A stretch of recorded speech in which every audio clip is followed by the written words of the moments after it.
Isang maligayang araw mga Lods, mga kritiko at bumabatikos sa ating pambato na si Cuadro Alas, Janril Casimero sa kanilang sinasabi na laos na at nasa kangkungan na ang boxing career ni Cuadro Alas, Janril Casimero. Abatika, parang kabaliktaran ang nangyari dahil inulan ito ng kaliwat kanang biyaya ang ating pambato. At makikita natin yan sa mga post mismo sa ating pambato na si Casimero sa kanyang FB page at sa YouTube channel. Cuadro Alas, it's my boy. Talaga namang malaki ang kinita ni Cuadro Alas sa nakaraang laban nila ni Pilipos Ngitumbua.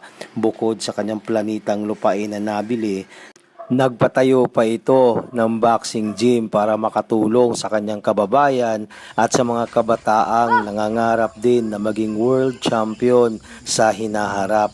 Ganyan ang ating pambato na si Cuadro Alas, Janril Casimero, na may pusong wagas.